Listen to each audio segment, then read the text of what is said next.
are certain patterns that cause people to be fulfilled, to be happy, to fit, to be strong, to feel alive, to be vibrant, to have passion in their life, to do well financially, but even more importantly, emotionally, psychologically, spiritually, in their health and their relationships. And there are also patterns that make people frustrated, overwhelmed, depressed, sad, lonely, cause them to be struggling financially, struggling with their body, struggling intimately. And those patterns, they're not because there's something wrong with somebody, it's because of a pattern that we're doing. Now, what's the fastest way to create a change? In basically developing the one thing that all people have in common who succeed, they're leaders.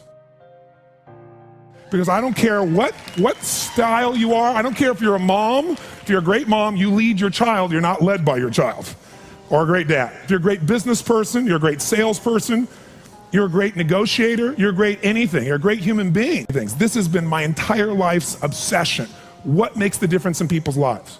And that leadership component, as I say, it doesn't always mean somebody follows you. A leader is somebody who lives life on their terms, that you will never settle for less than you can be or share or give or create.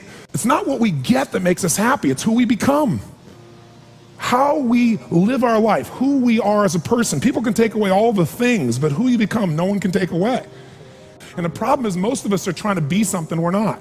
And it isn't so much about change, about changing yourself. The change happens when you be yourself.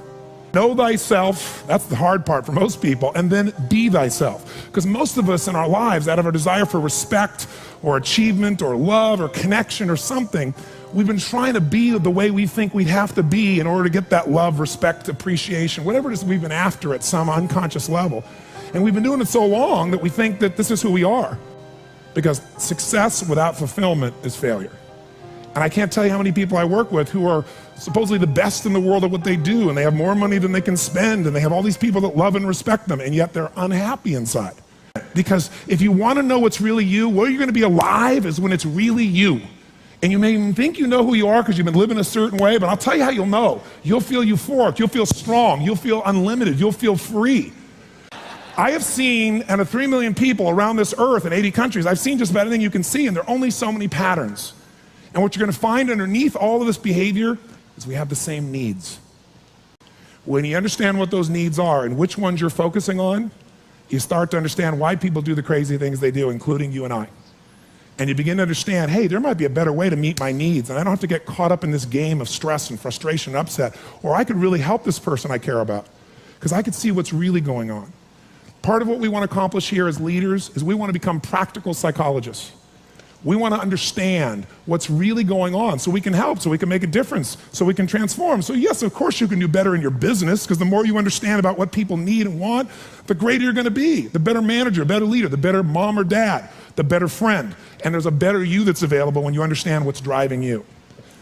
But most of us are running patterns over and over again, and we want to free that up. To free it up, we got to break the pattern. We got to do things that are different. So we're going to do something different. I'm not here because I believe in positive thinking. If you think that's what I believe, you don't know much about me. I'm not one of those people that believes you're supposed to go to your garden and chant, there's no weeds, there's no weeds, there's no weeds, there's no weeds. There's weeds right there. All right, that's what I believe. Here's what I believe. I believe that if you really want to be effective, you got to tell the truth.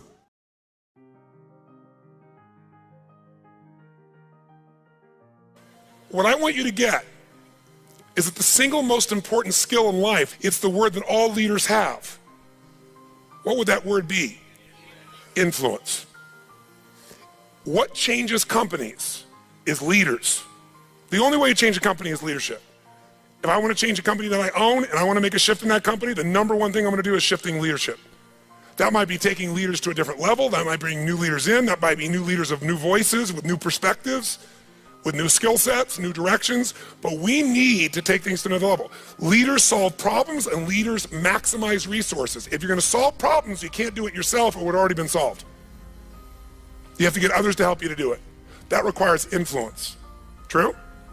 If you're going to get people to maximize resources, that requires influence. If you're going to get people to partner with you, provide you resources, capital, suppliers, anything, that requires influence. If you're going to have an impact on your kids or your community or the world, that requires influence. There is no more important skill of leadership than influence. And yet most of us think of it like selling, and as a result, we don't master influence. So I'm not here today to try and get you to become a master of influence in 45 minutes or so. Am I chatting with you here because we have so many other speakers? This is the area of life I am most focused on. Because I know that if you can't influence, you can't lead. But if you can influence powerfully, intelligently, with integrity, there's no limit to whatever you can envision and what you can make real. And if your influence becomes not just you as the influence, but you're able to influence systems, people, company, culture. If you can turn other people into influencers, now whatever you vision about can be made into a reality. And so as a skill of influence, we got to ask ourselves, how many agree leaders are what change companies? Raise your hand if you agree with that, say aye. And leaders' number one skill is influence. If you agree, say aye. And then the question becomes, how do you influence? How do you influence consistently with integrity? You can influence many ways. You can do it without integrity. But the good news is we live in a world today where whatever you do, it's transparent to the world because there are no secrets anymore, are there? Try to have a secret today, bless you. You can forget the secret. With the internet, with the culture we have, the way the world is today, there are no more secrets, and whatever you think is still possible to keep secret, give it 3 or 4 more years and it'll be impossible. Every phone call you make is recorded.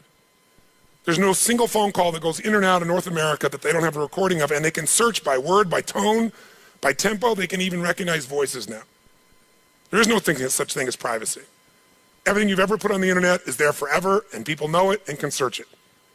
The way you write is searchable now. You can not sign your email, you can put it on somebody else's email, and the structure of your language and the way you influence things can be studied at this level. So the good news about that is manipulation as an ongoing tool for success is over. But adding value will never go out of style. Truth will never go out of style. So influencing with integrity is the secret. But what really influences people? Do facts and figures, we give you enough facts and figures out of a core story, is that going to influence people? No. It's the weaving of that story together in a way that produces what shifts people. And that's human emotion. Ultimately, the big game here is emotion. You have to influence emotion. You have to influence the emotion of your people. If you're going to maximize resources, and if we all agree, as we talked about the other day, it's not a lack of resources, it's a lack of what?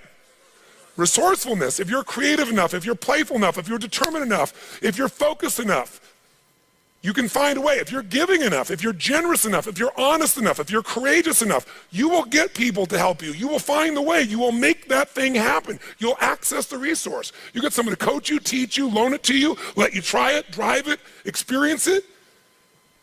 So it's the ability to influence emotion because that's what affects our intellect. That's the bottom line. A core story is only there to give you a set of facts to educate someone that will make them emotional enough to make a decision. And what they do is they go through a series of things that you have emotions about. They may say them in a non-emotional way, but the only reason they work is because you know they're going to open the person's emotion. How many agree with me on this? Say aye. So as leaders, we can never forget that humans are emotional creatures, including ourselves. And to influence other people, we have to know what already influences them. And we can't ever forget what truly influences them. It's going to come down to our ability to connect with them at a deep emotional level or get others to do the same. Here's how I'd say it in a really simple term. To influence someone, you have to already be influenced. Right? To move somebody, you better be moved. To touch somebody, you can't touch somebody about your product or service or vision or idea or your company if you're not touched. To persuade others, you have to be persuaded. You can't give somebody else what you don't have. Now, you may have it intellectually, and here's the challenge.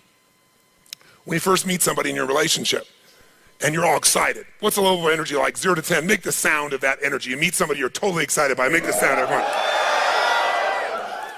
6 months, 6 years, 20 years later. It's scary, isn't it?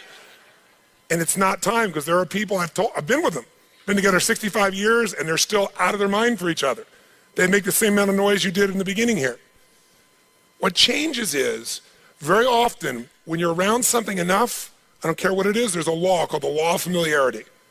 The law of familiarity says this: if you're around something enough, you take it just a little bit for granted. And it doesn't matter what it is, it's not that you don't care, it's that you get used to it.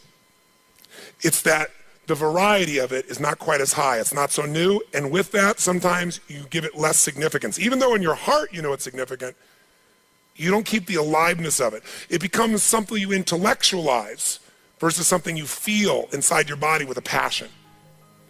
So there are people say, but we love each other. Yeah, well, that's great. You know, hug each other every now and then. You say you love each other, little kiss like that. Was that how it was in the beginning? No. It isn't time. It's that most people don't understand that this emotion, this intensity, this passion has to be constantly reinforced every single day. And like any muscle, if you don't use it, so then you have the base understanding of why you do what you do, but you've lost the energy that makes it alive. And so if you're gonna be touching people, you gotta be touched. So then the question is, how do we influence ourselves? How do we influence other people? We gotta get them into their emotions. We gotta get ourselves into the emotions that are gonna move us to action. And we gotta do that ongoing, because otherwise all the stuff you wrote down will die. It'll die in your book, it'll die in your head. There has to be a level of emotion, a level of hunger in you that makes you go follow through. There's gotta be a level of energy in you that when you go share it with people, you're able to influence them to follow through. And when they don't do it, enough to get back in there with them again and get them to do it again. This is where the whole game gets won or lost. Do you agree or disagree with me on this? So what we gotta look at is, first of all, us. How many of you have days when you wake up and you feel like, I don't wanna talk to people today? How many got days like this in your life? Say I. But again, as I said the other day, if you're the leader, you don't have that choice. If you're the leader, you have to get in a good state. If you're the leader, you have to get yourself in that place. And how many of you have had some gut checks? Let me see again in the last 6 months, 12 months in your business with economy changing like it's never changed before. How many have had those gut checks? Say I. So what do? We have to become masters of influence, which means we have to be able to master the state of our own organization. To master the state of our own organization, we gotta know how to change that. How fast, my friends, how fast? And where does it have to start? Ourselves, since we're the first constraint. And if we can do it with ourselves and influence, then we can teach everybody else to influence. We've said business is innovation and marketing. You have to influence people to innovate because they're not gonna just do it because they're used to what works and it's easier and they know it. Innovation means massive what? Change. How many people go, give me more massive change in my life with all the other things I'm trying to hang on to? They're not gonna do that. You have to influence people to innovate. And marketing is influence. So, what influences us is our states. How do we change our states? Let's start with you and I and with anybody we're gonna work with. You've worked with me before, you know the first answer. If you're gonna change somebody's state, the fastest way to do it is physical. Trying to change somebody's mind is really hard. Change their body, their mind will go. If you doubt it, give somebody enough alcohol and just see how quickly you can change them. True? Give them enough alcohol, I don't care who they are, they're gonna change. What are you changing? Biochemistry, physiology. Physical body and the emotion, the mind will shift. That's why people take drugs. That's why people eat. When they go eat, it's a biochemical change in their body. So, but we can do this through movement, we can do this through change. So if you want to be the leader and you're going to be affected, first thing I'd say to all of you going home, so you don't feel overwhelmed, is you need to develop an ongoing discipline because we are our rituals. And I mean a physical one. If you want to say, well, why is my life the way it is today? Look at your rituals. Whether you call them rituals or not, you have them. Most of you get up and you have a set of rituals. You go straight to email, or you go straight and work out, or you go have your breakfast, or you hit the snooze alarm at least 3 times. It's your ritual. Who knows what I'm talking about here? And if you want to know what somebody's like, you can see their rituals. You can look at anybody's body in this room, if you had them take their clothes off, and you know some of their rituals or lack thereof. Is it true? If every day you get up and your ritual is you go to Starbucks and order a smoke boca, whatever those things are that you have, right? And a big muffin and whatever it is, right? And that's what you do every day. It's not hard to figure out what you're gonna be like by 10:30 in the morning. You're gonna be looking for your next coffee, your next whatever, because we want to stimulate your adrenal glands like crazy and they're gonna drop predictably. And we know what your stress level is gonna be like. We know when your energy is gonna go and fade. It's predictable because of your rituals. If you eat a certain way, you can predict that person's gonna be fat and tired. You eat a different way, you know. If a person eats and they exercise a certain way, you know what their body's gonna be like. Who here works out 5 days a week, never misses? It's just your life. Let me see your hands. Look at the number of people here, that's fantastic. Give everybody a hand, that's really fantastic. Who here honestly never works out consistently, right? Don't clap. Now here's what's interesting. I'm not saying one is right as one is wrong, but will those two different rituals create a different body, yes or no? If we wanted to really make it clear, we'd say everybody works out 5 days a week, stand up, we can look at them, sit down, everybody doesn't work out, stand up, look at them. It'll be pretty obvious. Now, some people's metabolism is different, they get by with different things, but you get the picture, don't you? Your relationships today are the results of your rituals. If the first thing you do every day when you come home is, hi honey, and then you go and give them a little peck on the cheek, and then you sit down and start typing your emails, or you flip on the news, it's not hard to know what your relationship's gonna be like. You guys might love each other, but it's gonna be one boring, dead relationship. It's like having a brother or sister. But if your new ritual was, and you just, in the beginning, you made it a ritual. You just made it for fun. You say, every day when I come home, the minute I'm gonna do is I'm gonna yell my husband or wife's name, or sometimes my wife's a little crazy, so I go, Lucy, I'm home. And then we both go running. Wherever she is in the house, wherever in the house, we go running full speed like lovers that haven't seen each other in 6 months. We do it, ask my assistant, all the time. Now, not every day, but it's our ritual to this process, right? It's just a crazy thing. Thank you. Thank you. I appreciate the hand, but that's not why I'm telling you to do this. I'm telling you this because I want you to create yours. Because when you do that and you're playful and crazy, and you do that on a regular basis, like you can't wait to see each other. And the biggest ritual that we have besides physical, and by the way, let me just say to you this, when you go home, if you want to transform your business, transform you by creating first, if you don't already have one, a set of physical rituals that you're not gonna miss. I don't care if it's 3 days a week, 4 days a week, something that's gonna make you physically strong, because in a place where there's gonna be a lot of fear, the way you deal with crisis is number one thing you should do is feed your mind. And you're doing that.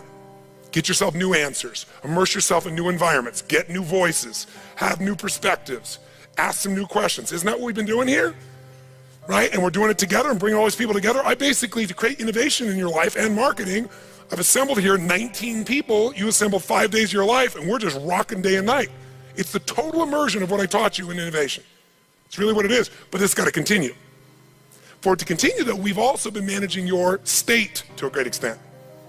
Right? Most of you don't go home and 4 or 5 days a day start clapping like crazy and screaming and shaking. You don't do that yourself.